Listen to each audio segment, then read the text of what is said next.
लगता ऐसा है कि वस्तु नित्य है। कुछ नित्य भी होती हैं पर्याय, और कुछ अनित्य भी होते हैं। पर्याय हो करके भी महाराज नित्य कैसे? व्यंजन पर्याय के अपेक्षा से नित्यता देखने में आती है। जो अकृत्रिम होते हैं उनमें नित्यता पाई जाती है। जैसे सुमेरु पर्वत है, वो अनादि काल से वह खड़ा है पर्वत पहाड़, और अनंत काल तक वह वैसा ही खड़ा रहेगा। इस अपेक्षा से उसमें नित्यता देखने को मिल रही है, किंतु एक दृष्टि से उसमें भी अनित्यता देखने को मिलती है। क्योंकि जो पौद्गलिक पदार्थ हैं उनका संगठन होना और विघटन होना ये प्राकृतिक परिणाम माना जाता है। उमा स्वामी महाराज ने तत्व सूत्र में स्पष्ट किया है कि स्निग्ध रूक्षत्वाद बंधः, स्निग्धत्व और रूक्षत्व गुण के माध्यम से ही वो सारे परमाणु संगठित हो जाती हैं और उसमें एकत्व बन जाता है। संगठन होना और विघटन को प्राप्त होना, ये दोनों प्रकार की परिणति होती रहती है। कुछ परमाणु जुड़ जाते हैं, कुछ परमाणु बिखर जाते हैं। बिखरना और संगठित होना ये पुद्गल का स्वभाव है, उसको नकारा ही नहीं जा सकता। किंतु लगता ऐसा है कि यह पर्वत नित्य है। वह व्यंजन पर्याय का अर्थ अनेक समयवर्ती जो पर्याय होती है उसको व्यंजन पर्याय की संज्ञा दी है, किंतु सूक्ष्म परिणमन उसमें भी होता रहता है, वह दृष्टि का विषय नहीं बन सकता। इस अपेक्षा से अनादि नित्य पर्याय की भी व्यवस्था आगम में दी है। अनादि नित्य ये हो गया अकृत्रिम जितने भी हैं, मेरु पर्वत हैं और स्वर्गीय विमान हैं, सूर्य विमान, चंद्र विमान आदि आदि, ये सारे ये नित्य हैं। इनका कभी भी अभाव नहीं हो सकता। किंतु इसमें भी ये पौद्गलिक होने के कारण परमाणुओं का बिखरना और संगठित होना ये बनता ही रहता है। इस अपेक्षा से प्रत्येक वस्तु क्षणिक है, ये विवक्षा बना करके यहाँ पर वर्णन किया जा रहा है। और ये मोह की ऐसी परिणति है कि वस्तु की अनित्यता को हम जानना चाहते हैं, किंतु मोह के कारण उस ओर दृष्टि नहीं जा पाती है। इसलिए वह उसमें नित्यता का बोध होता है, नित्यता का भान उसे होता है कि वस्तुतः वह नित्य नहीं है, ये कहा जा रहा है। इसी प्रकार आगे भी गाथा दे रहे हैं यहाँ पर, ज्यासा सयान लक्ष्य चक्रहराणं पिपुण्यवन्तानं सा किं बन्धेयरयम् यरजनानम् अपुण्णानम्। जो पुण्यशाली जीव नहीं हैं उनकी हम क्या कथा करेंगे। जो पुण्यशाली चक्रवर्ती आदि होते हैं उनकी भी वह लक्ष्मी, उनकी भी वह संपदा वैभव शाश्वत नहीं है, तो इतर लोगों की हम क्या कथा करें। जो पुण्यशाली नहीं है, थोड़े वो धन संपदा अधिक है, वो कैसे नित्य हो सकती है। चक्रवर्ती जैसे बड़े बड़े पद को धारण करने वाले जो होते हैं, 63 शलाका पुरुष आदि, उनका भी वह पुण्य समाप्त होता है। क्योंकि यह पुण्य कर्म के उदय में वह वैभव प्राप्त होता है, और कर्म पुण्य कर्म का अभाव हो जाए फिर वह रहेगा कैसा, नहीं रह सकता। लेकिन आगम में सारा विषय आया है, इसके बाद भी मेरे जीवन में थोड़ी आने वाला है। किसी जीवन में मान लो संकट आया है और विपत्ति आई है, और ठीक है, उसका कर्म का उदय है, उसको विपत्ति आई है, हमारे अंदर थोड़ी आने वाली। भैया अभी नहीं आ रही है किंतु कभी भी नहीं आएगी, ऐसा थोड़ी समझ में आएगा। जब अपनी अपनी बार कह रहे हैं और अपनी बारी अभी नहीं आई है, जिसकी आई है वो जा रहा है, जिसकी आई है वह जा रहा है। जब स्वयं के ऊपर वह आपत्ति आती है, उस समय सोचता है कि ये ऐसा कौन सा कर्म का उदय है। हमेशा सावधानी रखनी चाहिए। सावधानी यदि नहीं रखते हैं तो निश्चित रूप से उसका अहित होगा। प्रमाद सबसे बड़ा शत्रु माना जाता है, प्रमाद से बचना चाहिए। और प्रमाद का स्वरूप क्या बताया है ये ज्ञात है। प्राय करके प्रमाद का अर्थ आलस्य लेते हैं, उसको नींद आ रही है, निद्रा आ रही है, उसको हम प्रमाद मानते हैं। वह भी एक प्रमाद का ही भेद है, किंतु उतना ही प्रमाद नहीं है, बहुत सारे भेद हैं। तो ऐसी स्थिति में वस्तुतः प्रमाद का स्वरूप क्या है वो आगम में बताया है कि कुशलेषु अनादर प्रमाद, ऐसा कहा। कुशल कार्य क्या है? जो धार्मिक कार्य होते हैं उसमें अनादर का भाव रखना यह प्रमाद माना जाता है। सांसारिक कार्य में तो वह उत्साहित होता है, किंतु धार्मिक कार्य में वह अनुत्साहित होता है। अनुत्साहित क्यों होता है? क्योंकि धार्मिक क्षेत्र में केवल त्याग के अलावा कोई बात है। प्रत्येक दिन त्याग की बात करते हैं, छुड़ाने की बात करते हैं, मोह से ऊपर उठाने की बात करते हैं। वो बात महाराज हमें समझ में नहीं आती है, इसलिए अरुचि पैदा होती है। और सांसारिक क्षेत्र में हमेशा मन के अनुरूप वस्तु मिलते रहते हैं पुण्य के उदय में, इसलिए उससे वह ऊबता नहीं है। बार बार उन्हीं उन्हीं वस्तुओं का उपभोग करता है, इसके बाद भी उसको तृप्ति नहीं मिलती। कोई बात नहीं, तृप्ति नहीं मिलती, तात्कालिक वह मान लो तृप्ति होती है, पुनः वापस उनका उपभोग तो हमें करना ही है। इसलिए वह उस प्रकार वह आगे बढ़ता चला जाता है सांसारिक क्षेत्र में, और धार्मिक क्षेत्र में प्रमाद। महाराज प्रमाद को कैसे जीते हैं? प्रमाद के माध्यम से, असावधानी के माध्यम से जो हानि उठानी पड़ रही है उसको देखते हुए भी वह अलर्ट नहीं होता, सावधान नहीं होता, होना चाहिए।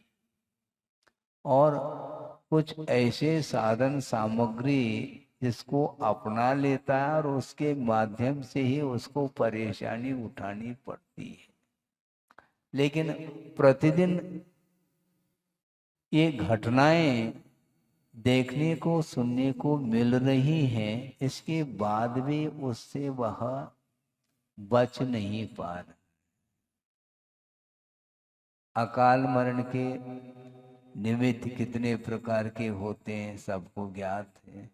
लेकिन अब देखो, पूरे भारतवर्ष की मैं बात करता हूँ, प्रतिदिन एक्सीडेंट के माध्यम से कितने लोगों का अकाल में मरण होता है, आपको ज्ञात नहीं है क्या?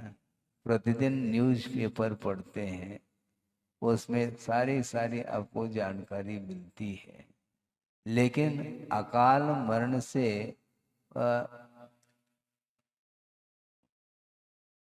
भिन्न भिन्न निमित्तों के माध्यम से अकाल मरण हो भी रहा है, फिर भी उससे वह सतर्क नहीं, तर्क करता है वो। ये तो समस्या है। तर्क वितर्क मत करो, सतर्क रहो, ये कहा। लेकिन नहीं होता। अभी कुछ ही दिन पहले एक विमान है अहमदाबाद में क्रैश हुआ था और कितने लोगों का अवसान हुआ सबको याद। ये सब देखते हैं, इसके बाद भी वाहन को खरीदने वालों की संख्या कम नहीं हो रही। अब उनके लिए हम क्या कहें? ये सामग्री इस प्रकार हम अपना रहे हैं, अभी तक हमें ये बात समझ में नहीं आती कि बैलगाड़ी के द्वारा एक्सीडेंट हो गया हो किसी का, और बैलगाड़ी उसके वो तो उसके मार्ग ही अलग है। पगडंडी से वह बैलगाड़ी में वह किसान बैठ करके जा रहा है खेत के लिए। वहां पर कोई भी ट्रैफिक नहीं है जो जाम हो या हो, जैसे जबलपुर में लाड़गंज में हो रहा है। प्रतिदिन परेशान हो रहे हैं लोग, और वो जा रहा है, खेत जा रहा है, 2 4 6 किलोमीटर बैलगाड़ी के माध्यम से जाता है, आता है आराम के साथ, कोई भी प्रदूषण नहीं उससे।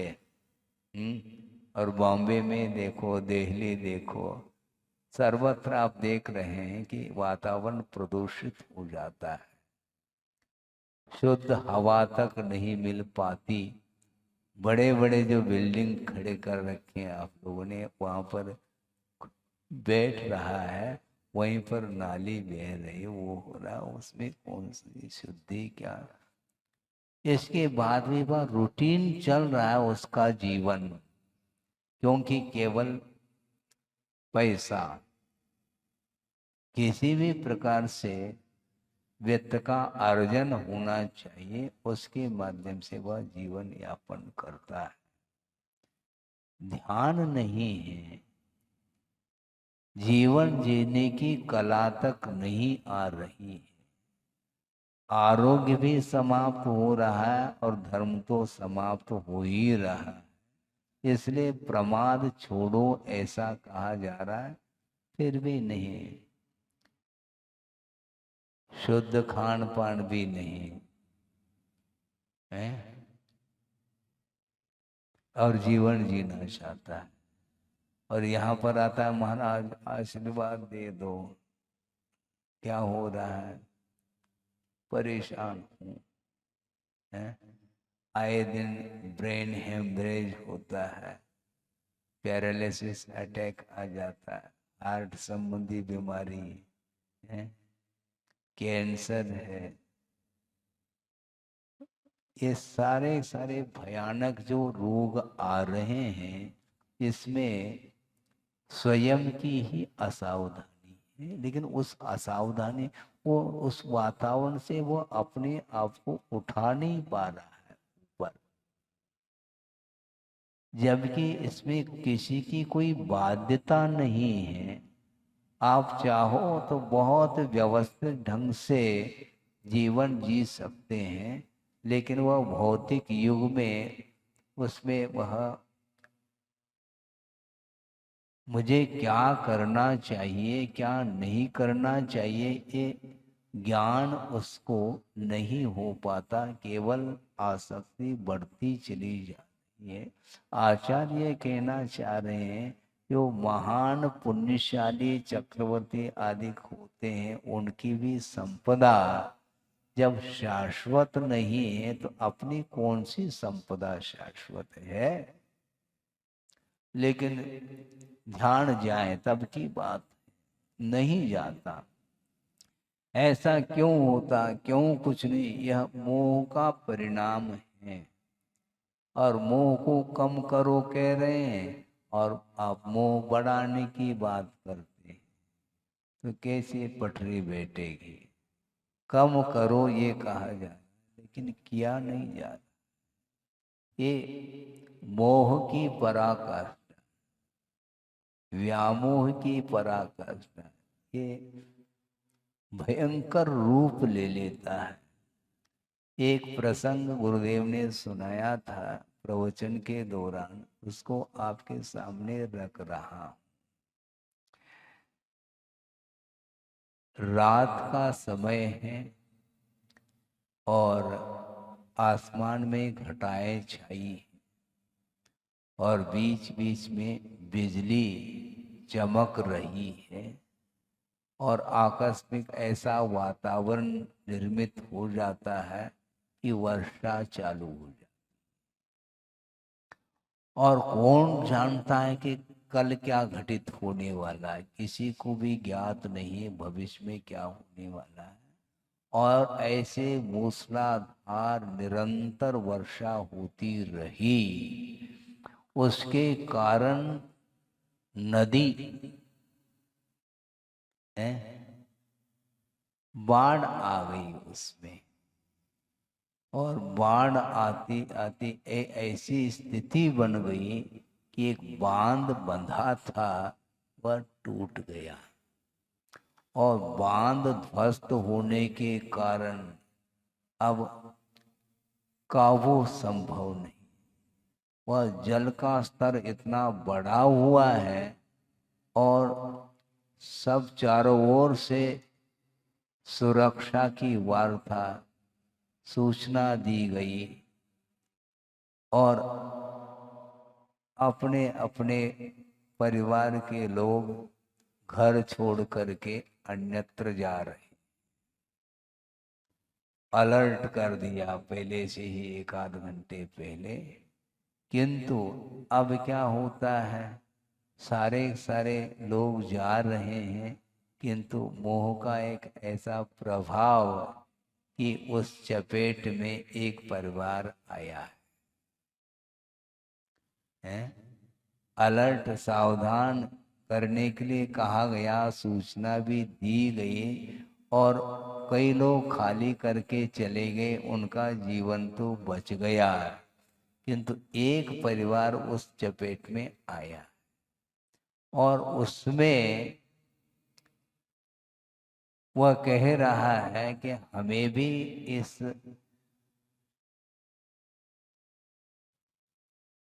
जो पानी चारों ओर बढ़ रहा है तो इसमें से हमें भी पार होना तो है, तो क्यों लगा रहे। तो इसलिए क्योंकि जो कुछ भी अभी तक कमाया है उसको यहीं छोड़ करके हम चले जाएंगे तो हम कैसे जी पाएंगे। ये एक भाव मन में आ रहा। इसके उपरांत भी उसने कहा, पत्नी को बोला कि तुम यहाँ से पार हो जाओ, अपने बच्चों को लेकर के जल्दी से जल्दी निकल जाओ। और वह निकल गई और वो व्यक्ति सोच रहा है सब कुछ समेटना है, जबकि जीवन समेटने को है। इसके बाद भी वो अपने धन संपदा को वह बटोरने में लगा है। इतने में वह निकलने को हो जाता है, किंतु पानी के साथ वह बहता चला जाता और उस बहाव में उसका मरण हो जाता है। इसके उपरांत भी वह हाथ में जो पोटली थी वह पकड़ करके रखा था उसको, वो पोटली समेत वह बहता बहता चला जा रहा है और जीवन का अंत हो जाता है। यह घटना 1957 की पूना के पास एक कोई बांध था, बताते वह ध्वस्त हो गया था, उसके कारण यह नौबत आई थी। बड़ी विचित्र दशा है संसारी प्राणी की। एक श्लोक आपके सामने रख रहा हूं, याद आ रहा है कि वह पुराण में ही वह विषय आया एक बार मैं पढ़ रहा था और हमने सोचा कि देखो क्या लिख रहे हैं आचार्य, और जो आगम में जो लिखा जा रहा है ये बाद में लिखा जा रहा है, घटित घटनाओं को ही लिखा जाता है। जो लिखा जा रहा है वह घटने के बाद लिखा जाता है। जो लिखा जा रहा है वह घटित हो रहा है ऐसा नहीं, जो घटित हो रहा है उसी को आगम में उसको लिख करके आपके सामने सुनाया जा रहा है। जंतुरंतक दंतस्तो, जंतुरंतक दंतस्तो हंत जीवित बीहते मोहात तन निर्गमोपायम न चिंतयति धिक्तमः, ऐसा कहा।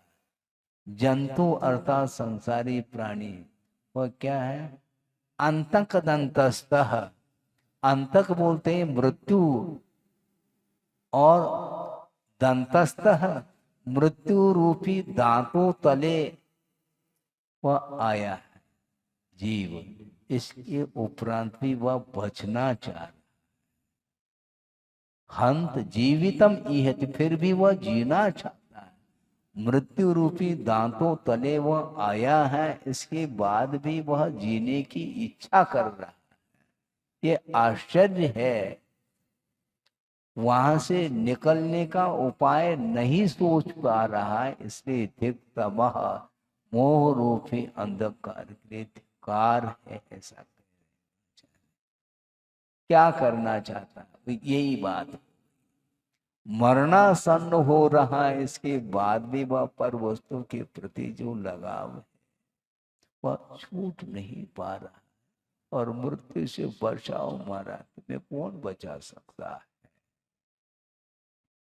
बुद्धि काम नहीं कर सकती। इसी को बोलते पराकाष्ठा मोह की, वो छूटता नहीं। कैसे करे महाराज, कैसे छोड़े? जैसे जोड़ा है वैसे छोड़ना पड़ेगा। हाँ? जुड़ो न जोड़ो, जोड़ा छोड़ो, जोड़ो तो बेजोड़ जोड़ो कह रहे आचार्य महाराज, हाइकू दे रहे हैं। जुड़ो न जोड़, किसी से जुड़ना नहीं, न किसी को जोड़ना है, ये आपके लिए संभव नहीं है। और श्रवण के लिए कहा जा रहा है, श्रवण बनने के बाद भी छोड़ी हुई वस्तु के प्रति पुनः मोह जागृत हो सकता है। इसलिए जुड़ो न जोड़ो, हम किसी को जोड़ना नहीं चाहेंगे, न किसी से जुड़ना चाहेंगे।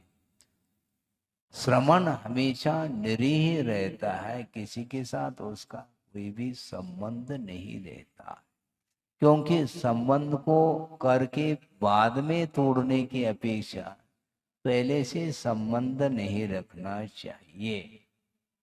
ये भयानक रूप है। वस्तुतः मोह के कारण ही परतंत्रता का अनुभव होता है। इसलिए आचार्य कहते हैं कि निरंतर मोह से बचते रहो, मोह की सामग्री मिलेगी तुम्हें, क्योंकि यह सिद्धांत है संयम को अंगीकार जिस समय कर लेता है श्रवण, उसी समय से विशिष्ट पुण्य का अर्जन होना प्रारंभ होता है, और उसका उदय होते ही अनेक प्रकार की वह भोग्य सामग्री सामने उसको मिलती है। इसके उपरांत भी दृष्टि नासा पे धरे, आशा पे नहीं, क्योंकि जिसको छोड़ दिया है उसको क्यों ग्रहण? मित्रता नहीं, काय की मित्रता? क्योंकि मित्रता की बात आती है तो पुनः शत्रुता की बात भी आएगी। एक व्यक्ति से यदि लगाव है तो दूसरे के प्रति अलगाव अपने आप ही सिद्ध होता है। आपका झुकाव सबके प्रति है कि किसी खास व्यक्ति विशेष के प्रति झुकाव है? व्यक्ति विशेष के प्रति है तो निश्चित रूप से आपका कोई न कोई संबंध है उसके साथ, तभी तो उसके साथ आप अपने आप को मित्रता का व्यवहार करना चाहते हैं उसके प्रति। किंतु आचार्य कहते हैं ये लौकिक मित्रता ठीक नहीं है, ये तात्कालिक है, इसमें स्वार्थ है। और स्वार्थ अथवा अपना प्रयोजन जब तक सिद्ध होता है तब तक उसके प्रति बहुत वह स्नेह के साथ बर्ताव रखता है, लेकिन उसमें थोड़ी बहुत भी गड़बड़ी आ गई तो पुनः वापस वह बिखराव। इसी को बोलते, पहला संगठन हुआ, स्निग्ध रूक्षत्वात् बंध, चिकनाहट के कारण बंध को प्राप्त होता है, चिकनाहट समाप्त होते पुनः बिखराव आ जाता है। उसी प्रकार राग द्वेष रूपी चिकनाहट के माध्यम से वह संसारी प्राणी एक दूसरे के साथ संबंध स्थापित करना चाहता है, इसलिए संसार का निर्माण होता है। उसमें स्थायित्व बिल्कुल नहीं। कुछ ऐसे पर्याय हैं, लगभग 4 प्रकार की पर्याय ये मान के चले कि जिसका संबंध एक अनादि अनंतात्मक पर्याय होती है। वो कौन सी पर्याय है?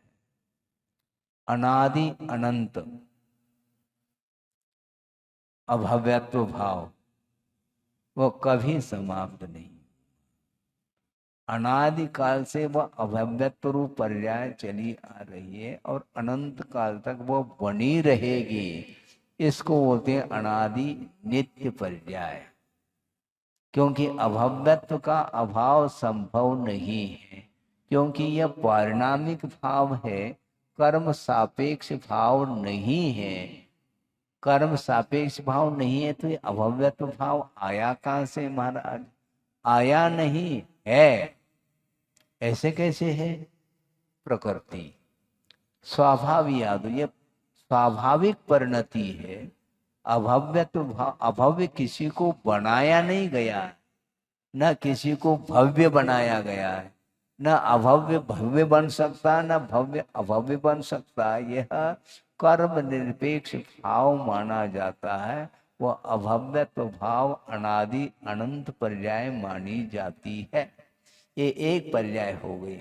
अब अनादि शांत पर्याय, भव्यत्व भाव का अभाव हो जाए मुक्त होने के बाद।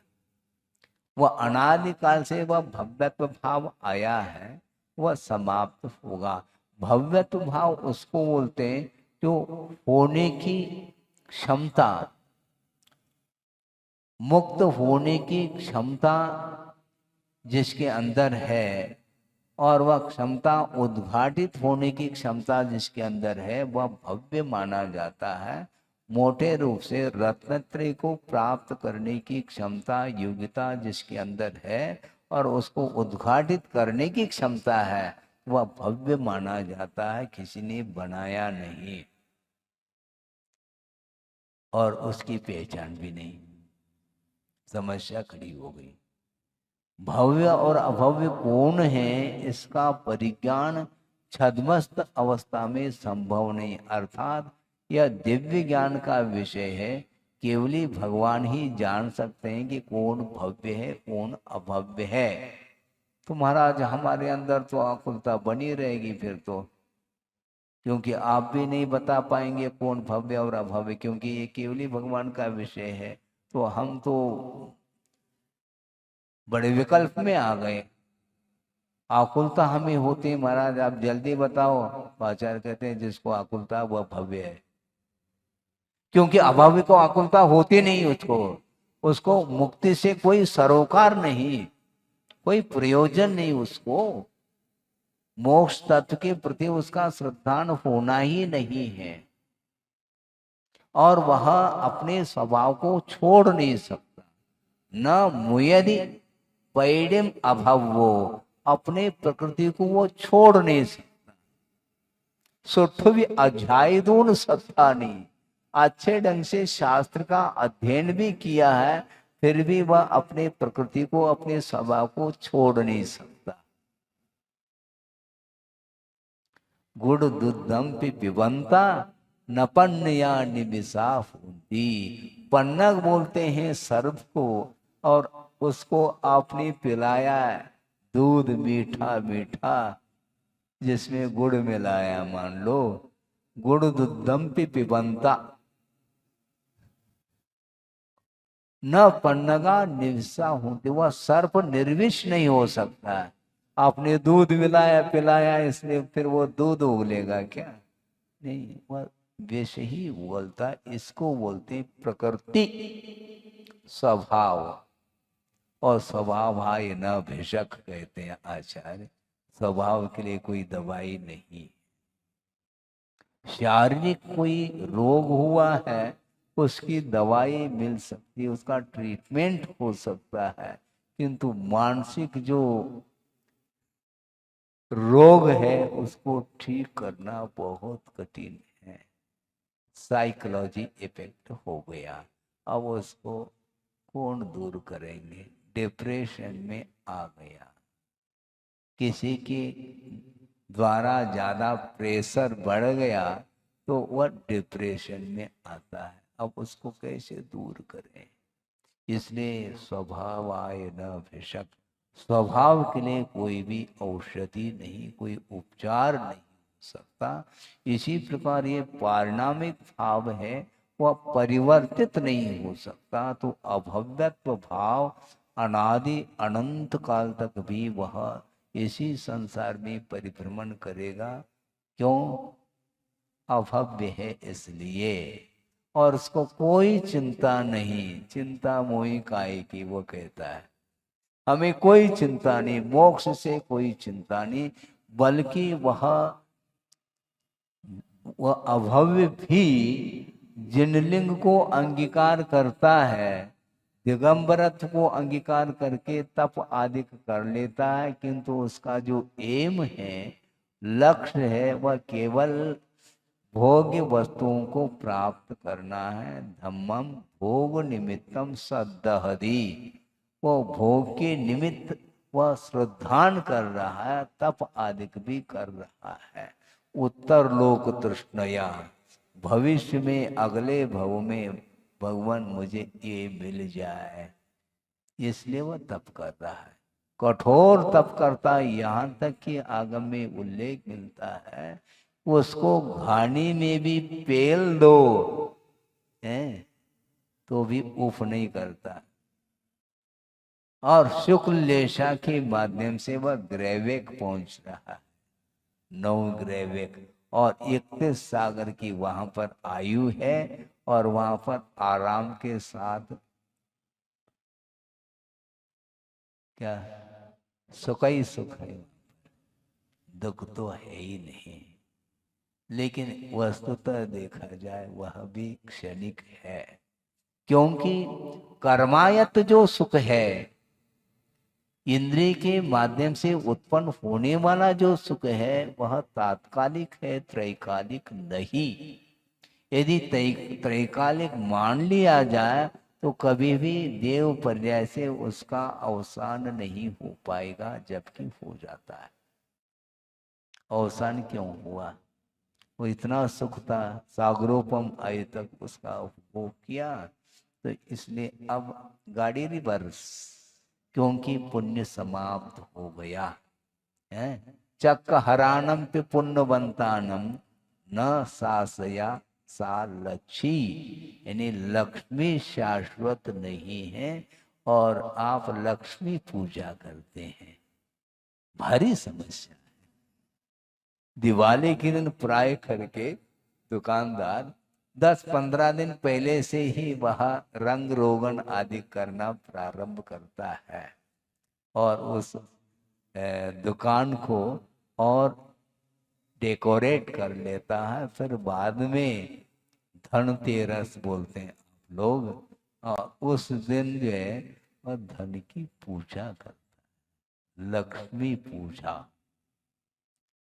समस्या है ये। आचार्य कह रहे हैं कि यहाँ पर पुण्यशाली जो चक्रवर्ती आदि बड़े बड़े पद को धारण करने वाले भी यहाँ पर शाश्वत नहीं रहे, तो तुम्हारी क्या स्थिति रहेगी? इसके बाद भी उस वो दृष्टि हमेशा बनी रहती है। तो ऐसी स्थिति में अभव्य भव्य नहीं बन सकता। इसके बाद भी लौकिक सुख के लिए इतना प्रयास कर रहा है कि उसको घानी में भी पेल दो, उफ नहीं कर रहा है, कितनी क्षमता होगी। किंतु आचार्य कहते हैं इस प्रकार के तप से कोई भी प्रयोजन सिद्ध नहीं होने वाला, ऐसा कह रहे हैं। क्यों? समता नहीं है। तो इसमें भी विषमता है क्या? हाँ, बिल्कुल बड़ी विषमता। यानी समता कोई अद्भुत चीज है। कुंद स्वामी स्वयं कह रहे हैं वह वनवास किस काम का? मास मास तक उपवास करना और वन में रहना, आतापनादि तप का सहारा लेना, यानी तप करना और सिद्धांत का मनन और मौन सदा निभाना। मौन भी रहना, किसी के साथ वार्ता नहीं, और अकेले जाकर के तप कर रहा है। भयानक उपसर्ग होने के उपरांत भी वह अडिग रहता है, किंतु भीतर उसकी दृष्टि और कुछ नहीं, इसके माध्यम से मुझे वो मिल जाए। मुक्ति से कोई प्रयोजन नहीं उसको, और जिसको मोक्ष से कोई प्रयोजन नहीं है तो उस तप से क्या प्रयोजन फिर? है? तप किस लिए कर रहे हो? शरीर को कृषि करना क्या प्रयोजन है? वह शरीर जो है ना, वह तप नहीं कर रहा है, उसका तप ही जल रहा है। तप के द्वारा कर्म भस्म नहीं हो रहे, तप ही भस्म हो रहा है, क्योंकि इंटेंशन भिन्न है, अभिप्राय उसका लक्ष्य ही भिन्न है, प्रयोजन ही भिन्न है। कर्म को काटने के लिए नहीं कर रहा है, न कर्म क्षयम, कर्म के क्षय के लिए नहीं, किंतु धर्म का आश्रय व भोग निमित्तम, भोग के लिए कर रहा है। इसलिए इतना श्रम करने के उपरांत भी उसको मिलना क्या है? वही मिलता है। इसलिए आचार्य कहते हैं तुम मांगोगे तो थोड़ा मिलेगा, और बिना मांगे तुम्हें मुक्ति मिल सकती है, लेकिन हमें नहीं चाहने, मुझे नहीं चाहिए। ठीक है, दे कौन रहा है तुम्हें? तुम्हें नहीं चाहिए, कौन दे रहा है? कैसी वृत्ति है संसारी प्राणी की? इसी को बोलते अभव्य। उसको मोक्ष से कोई प्रयोजन नहीं है, मात्र इंद्रिय संपदा, इंद्रिय के माध्यम से जो विषय का उपभोग होता है वह वैभव मुझे मिल जाए। अब सोचो, विचार करो, इस प्रकार के 9 ग्रैवेक जो गया है वह अनंत बार गया है, और किसके द्वारा? मुनिव्रत धार। इसलिए कहते हैं महाराज मुनि बनना ठीक नहीं, व्यर्थ है, गलत बात है, ऐसा नहीं, ध्यान रखो। मुनिव्रत धार अनंत बार ग्रैवेक उपजायो, निज आत्म ज्ञान विनाश को लेशन पायु। कह रहे आत्मा का ज्ञान करो ना, और आत्मा का ज्ञान जो होगा वह बिना मुनि बने संभव नहीं है, ध्यान रखो। मुनि बनने में क्या सार है? तो हम कहते हैं जो अनंत बार मुनि बनने के उपरांत भी कल्याण नहीं हुआ है महाराज, तो अनंत बार खाया है तो उससे क्या प्रयोजन? ये नहीं, ये क्यों नहीं कहता? अनंत काल से खाता आ रहा है, हैं? खाते में क्या है? खाता आ रहा है, इसके उपरांत भी तृप्ति नहीं हो रही, ये नहीं बताता।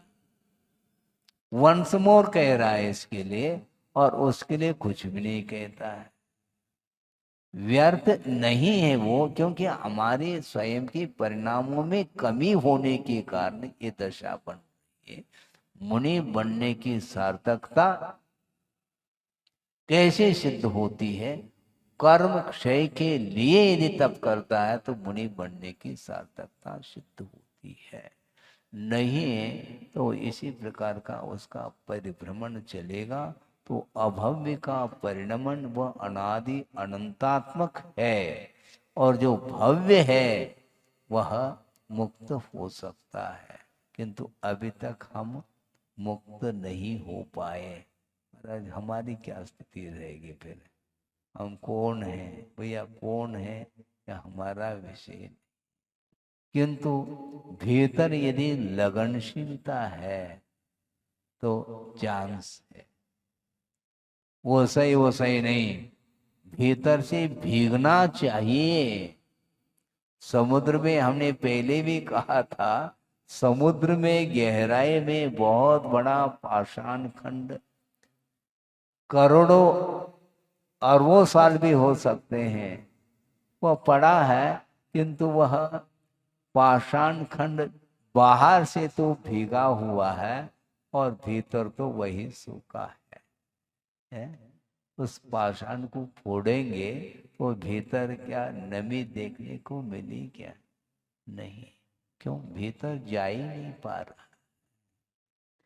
रात भर मूसलाधार वर्षा हो गई, किंतु एक कटोरा भी नहीं भर पाया। विस्मय होता है। इसमें क्या विषय? विस्मय की बात नहीं। कटोरा इसलिए नहीं भर पाया क्योंकि कटोरे को उल्टा रखा है। वो कैसे भरेगा भाई? यही हो रहा है।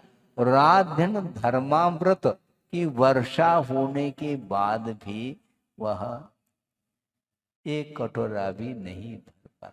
उपयोग रूपी कटोरे को हमने उल्टा किया है, इसलिए उसमें कहां से वह अमृत आ पाएगा, भर पाएगा?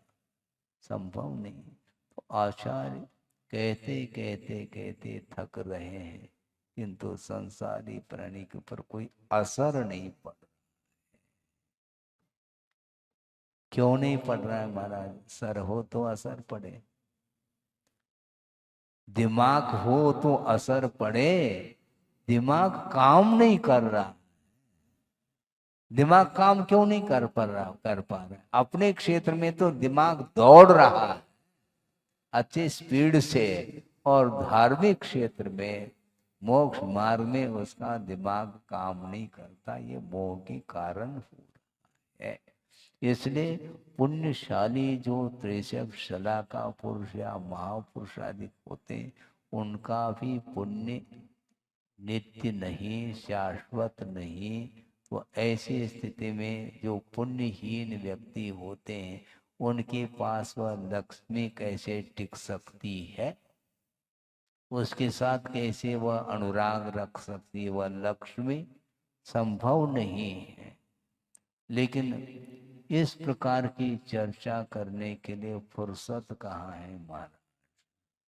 आप ये अनुप्रेक्षा प्रारंभ तो कर दी, लेकिन प्रतिदिन वही वही विषय मिल रहा है। नित्य नहीं, नित्य नहीं। महाराज आप पहचान कैसे करोगे हमें? क्योंकि हम नित्य नहीं रहे, लेकिन पहचान भी कर रहे हैं आप, हैं? पहचाने में आ रहे हैं क्या? नहीं आ रहे हैं तो नित्य तो है महाराज। ये नित्यता नहीं मानी जाती, एक तात्कालिक है वो नित्यता, किंतु वह अविनश्वर नहीं। 150 साल की जिंदगी जीवो, उसके बाद फिर समाप्त हो जाएगा, ये कहना चाह रहे हैं। इसलिए क्या श्लोक लिखा?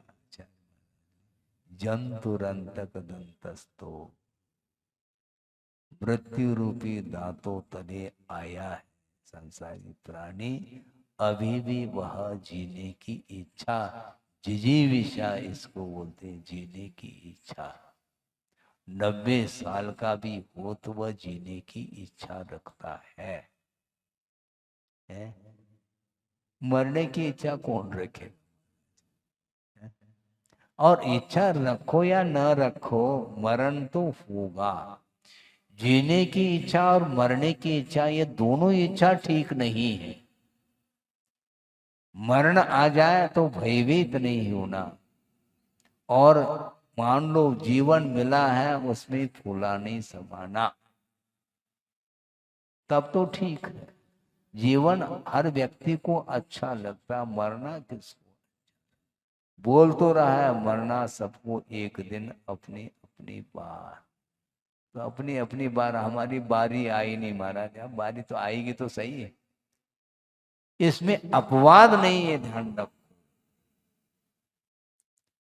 तीर्थंकर भी क्यों न हो अनंत शक्ति के धारी, किंतु उनका जीवन भी आयु कर्म के ऊपर ही आधारित है।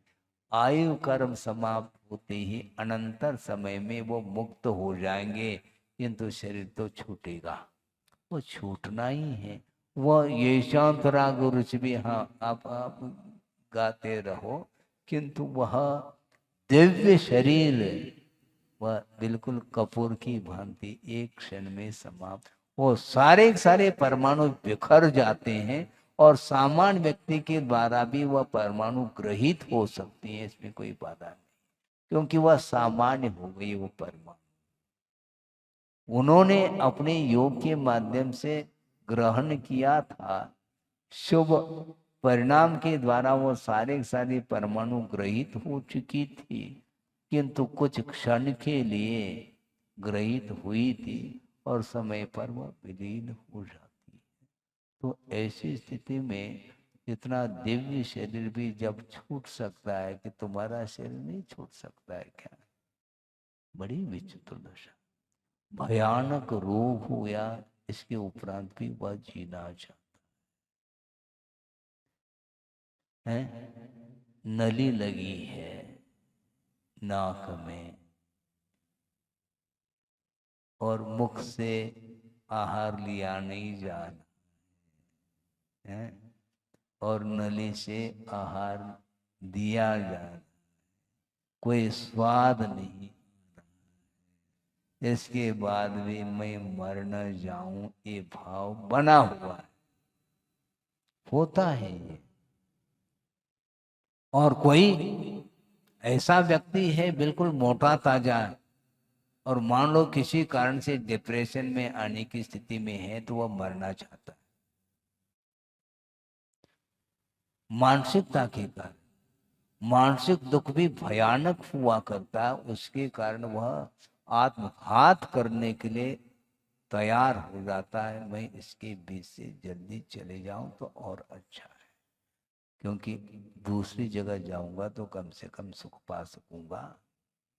दुख इष्ट नहीं उसको, मानसिक दुख, शारीरिक दुख, उसके कारण वह मरना चाहता है। और निरोग शरीर मिला है, तो उस निरोग शरीर के माध्यम से धर्म नहीं करना चाहता है, जीना चाहता है। और जीना और मरना ये चलेगा है। अब जीना चढ़ जाते हैं ना,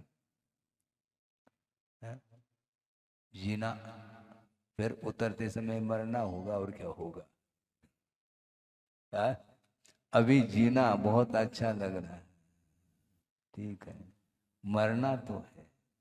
जो मरना है ये अकाट नियम है, तो इस और दृष्टि रखो, कभी भी अवसान हो सकता है। अवसान होने के पहले अपने परिणामों को सुधारने का पुरुषार्थ करना चाहिए। इसलिए जिसको भेद ज्ञान हो जाता है, उसको संसार में कोई भी चीज रुचती नहीं।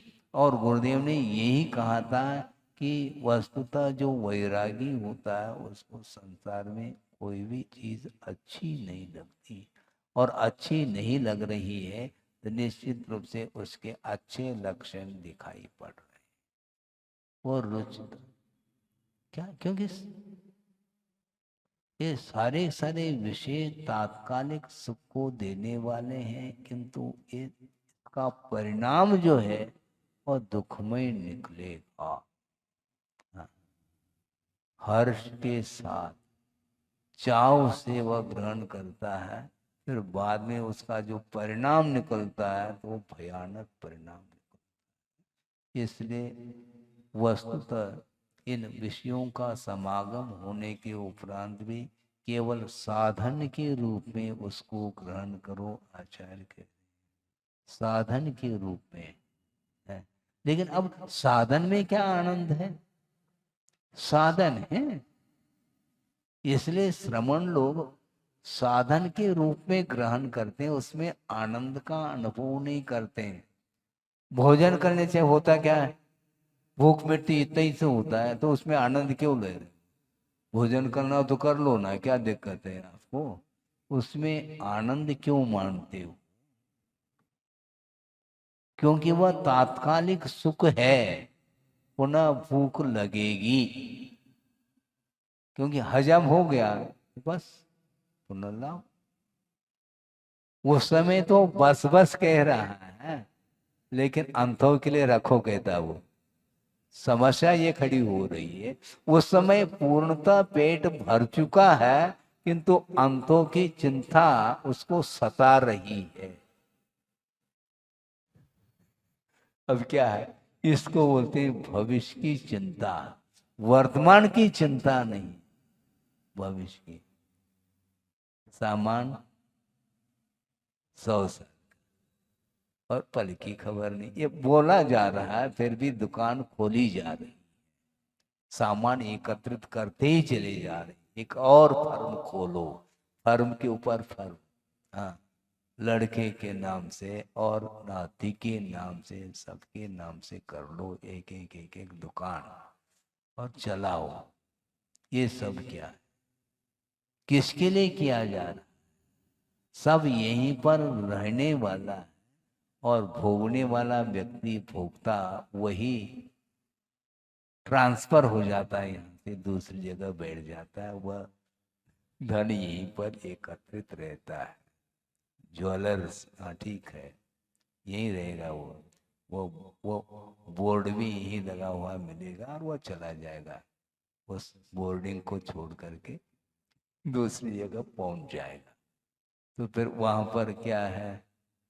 वहां पर क्या, कोई मान लो गरीब के यहाँ पैदा हो गया तो क्या कर लोगे? जाते ही मान लो जाति स्मरण हो गया तो और भयानक स्थिति आई है। देखो, मैं सेठ के यहाँ था और जीवन के आदि से लेकर के अंत तक सुख का अनुभव किया, और यहाँ पर आकर के पैदा हो गया, अब उठक बैठक करना पड़ता है? अब नौकरी करनी, चाकरी करनी पड़े। सेठ की यहाँ वह काम कर रहा है और स्वयं सेठ था, अब सेठ की यहाँ काम कर रहा है, नौकरी। ये सब क्या, किसका परिणाम? वही परिणाम, सांसारिक सुख का यही परिणाम निकलता। हर्ष विषाद करता हुआ उपभोग करता है, फिर बाद में उसका पतन होता है। ये पतन के लिए कारण है। इस प्रकार श्रद्धान कर लेना। श्रद्धान करने में भी क्या दाम लग रहा है? पैसा लग रहा है क्या? पाप का बीज है ऐसा कहा जा रहा है, पढ़ा नहीं क्या? पढ़ा है शास्त्र में, वो उसी में वही पढ़ा है,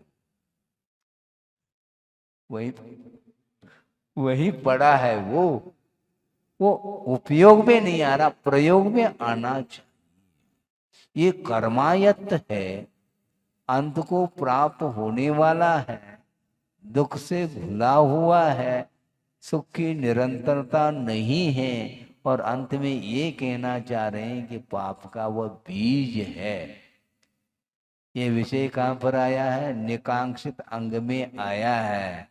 जब यह इंद्रिय सुख पाप का बीज है, तो ऐसा कौन सा व्यक्ति होगा जो पाप का बीज बोना चाहता है? इंद्रिय सुख के लिए अरबों रुपए एकत्रित कर रहा है, क्या उसकी धारणा है क्या नहीं कि ये पाप का बीज है? पढ़े तब, पढ़ा ही नहीं उसने, सुना ही नहीं, सुन भी लिया तो एक कान से सुन करके निकाल दिया है, तो हम क्या कर सकते हैं? जब वह पाप का बीज है, तो इतनी आसक्ति, इतनी आकांक्षा ठीक नहीं है। जितना आवश्यक है उतना आप कमा लो, क्योंकि गमाना पड़ेगा बाद में जीवन को, इसलिए उतने ही कमाओ जितना आवश्यक। जब पाप का बीज है, ये श्रद्धान का विषय नहीं है क्या? जब इतना श्रद्धान का विषय है तो इतना क्यों कमा रहे हैं आप पीढ़ी दर पीढ़ी? है? क्या आवश्यकता? लेकिन वह आकांक्षा बनी रहती। उस समय हम ये पूछना चाहते हैं, इसलिए आचार्य कहते हैं कि सम्यक दर्शन का क्या, उसके कौन से चिन्ह हैं, क्या पहचान है, हमें बताओ। क्योंकि 8 अंग हैं, 8 अंगों का पालन होना चाहिए, तब वह सम्यक दर्शन बना रह सकता है, नहीं तो वह समाप्त होगा। तो 8 अंग पल रहे हैं? 8 अंग पल रहे हैं क्या? क्या पालने में पालना चाहो क्या उसको? 8 अंगों को कहाँ पलेंगे, हमें बताओ। भयंकर रूप है। ये समझ में आने के उपरांत भी उसको जीवन में उतारना नहीं चाहता, पसंद नहीं। ऐस आराम के साथ रहना तो ठीक, रहो। फिर अनंत काल रहना हो तो कोई बात ही नहीं, फिर रहो। है? आराम के साथ रहो। आराम कहाँ मिलेगा उसमें? नहीं मिल सकता। वो पाप का बीज है। इस प्रकार एक बार भी श्रद्धान हो जाए तो उसका बेड़ा पार हो सकता है। जब पाप का बीज है तो क्यों बीज बो रहा है वो? किसके लिए कहा जा रहा है पाप का बीज? इंद्रिय के द्वारा उत्पन्न होने वाला जो सुख है वह पाप का बीज कहा जा रहा है। और वह देहात को छोड़ करके महानगर में बसना चाहता है। तो क्या करना चाहता है, मैं बताऊं ना? है? मतलब वहां जा करके, क्योंकि यहाँ पर व्यवसाय नहीं चल पा रहा है, और वहां पर जा करके वो व्यवसाय बढ़ाएगा। है? चौपाट पर, फवारे पे। है? क्या करना चाहो? अच्छा तो नहीं लगता महाराज, आप कह रहे हैं इसलिए, और हमें कहें तो वही अच्छा लगता। यही तो समस्या है। वो पाप का बीज है, और ये जनवाणी है, जनवाणी नहीं है, ध्यान रखो। भगवान की वाणी है। आचार्यों ने उसको आप तक पहुंचाने के लिए आगम की रचना की है। और आगम के ऊपर भी यदि हम मान लो श्रद्धा नहीं करेंगे तो हमारा क्या होगा? कौन बताने वाले हैं? आपस में एक दूसरे को बता नहीं पाएंगे आप। क्यों? चोर शोर से नहीं, एक दूसरे को क्या बता पाएंगे आप? जो आप कर रहे हैं वही दूसरा भी कर रहा है, तो आप दूसरे को क्या बताएंगे? क्लास फेलो नहीं बता, क्योंकि वह फेल है क्लास में। क्लास फेलो का अर्थ क्या है? फेल है वो। वह सहपाठी है, किंतु दोनों एक ही पार्टी है, सहपाठी। क्यों? दोनों ने एक ही पाठ पढ़ा है, इसलिए एक दूसरे को क्या पढ़ा पाएंगे? वो नहीं पढ़ा सकते। इसलिए देव गुरु शास्त्र के प्रति श्रद्धान का भाव जागृत होना बहुत कठिन है। इसलिए साता की उदीरना ठीक नहीं। आचार्य अति सर्वत्र वर्जित। यदि असाता की चरम सीमा पहुंच जाए तो भी संयम की ओर वह बढ़ नहीं पाएगा, जैसे नरकों में स्थिति है, संयम धारण नहीं कर पाएगा। और देवों में भी यही समस्या है। वहां पर साता की चरम सीमा है, और यहाँ पर साता भी है, असाता भी है। इसके उपरांत भी वह स्वर्ग को उतारना चाहता है यहीं पर धरती पर, इसलिए वह कमा रहा है और जीवन समाप्त हो रहा है। इसलिए पाप का बीज है। इस प्रकार श्रद्धान करो। जिसका पुण्य का उदय है वही कर पाता है। प्रत्येक व्यक्ति की वश की बात नहीं है। समय आपका हो रहा है, वो तो होगा, क्योंकि अनित्य तो है। 1 घंटा निकल गया, किंतु संयम के साथ यदि निकल गया तो अच्छा है। धर्म ध्यान के साथ यदि 1 घंटा निकल जाता, 5 मिनट भी निकल जाता है तो हमारे लिए सार्थकता सिद्ध होती, जीवन की सार्थकता। और मान लो इस प्रकार धर्म ध्यान के बिना निरंतर आर ध्यान रोध ध्यान के साथ जो जीवन व्यतीत कर रहा है, उसका भविष्य क्या होगा बताने की कोई आवश्यकता नहीं है, क्योंकि वर्तमान का कार्य ही बता रहा है कि उसका भविष्य क्या है। पहले भी कहा था, फिर से कह दो महाराज, क्योंकि हम तो भूलते हैं, भूलना हमारा स्वभाव है। एक व्यक्ति ने आचार्य महाराज को ही कहा कि महाराज, केवल हमने नहीं, कई लोगों के मुख से हमने सुना है। क्या सुना है? महाराज आप भविष्य जानते हैं, बताते हैं। हाँ बिल्कुल ठीक कहा है। अच्छा, हमारा भविष्य बता दोगे? तुम्हारा क्यों, हम सबका मैं बता देता हूँ। अच्छा, हमें ज्ञात नहीं था आप भविष्य जानते। बिल्कुल जानता हूँ। कैसे महाराज? देखो, जो चोरी करेगा उसको जेल होगा, यही तो भविष्य है। ये भविष्यवाणी और कौन सी वाणी, हमें बता दो। जो मर्डर करेगा जेल होगा, चोरी करेगा तो जेल होगा, विपरीत कार्य करेगा तो निश्चित रूप से उसको पनिशमेंट मिलना ही है। यही उसका भविष्य है। वर्तमान में जो जिस रूप में जीवन यापन करता है, उसका भविष्य उसके हाथ में है। हाथ देखने की कोई आवश्यकता नहीं। हस्त रेखा, काय की रेखा है वो, रेखा ही बता रही वो। जीवन जीने की जो शैली वही बताती है कि आपका भविष्य क्या है, तैयारी किसकी हो रही। नरक जाने की तैयारी यहीं से, क्योंकि नारकी मर करके नारकी नहीं होता इधर को। नारकी कभी भी नरकाय का बंद नहीं कर सकता। नरकाय का बंद कौन, किस गति वाले करते हैं? केवल मनुष्य गति और त्रिंश गति के जीव ही नरक गति को जाते हैं। तो आपकी तैयारी क्या है महाराज? आप जानते हैं, इसलिए हम बताना नहीं चाहते हैं। बताने से टेंशन और बढ़ेगा, समस्या और खड़ी होगी। टेंशन बढ़ाने से कोई सार नहीं निकलेगा, क्योंकि जो करेगा उसके अनुरूप ही फल उसको भोगना पड़ता है। इसलिए वस्तु तत्व का स्वरूप जानने में आना चाहिए। इसलिए सम्यक दर्शन के बहुत सारे अंग हैं, उसके ऊपर भी कभी चर्चा और की जा सकती है। यहाँ पर इतना ही आशय है गाथा का कि वस्तुतः तो पुण्यशाली जो जीव होते हैं उनका भी पुण्य समाप्त हो जाता है। लक्ष्मी हमेशा के लिए नहीं आती। कई लोग जना शाम को किवाड़ बंद नहीं करना, क्योंकि शाम के समय लक्ष्मी आती है?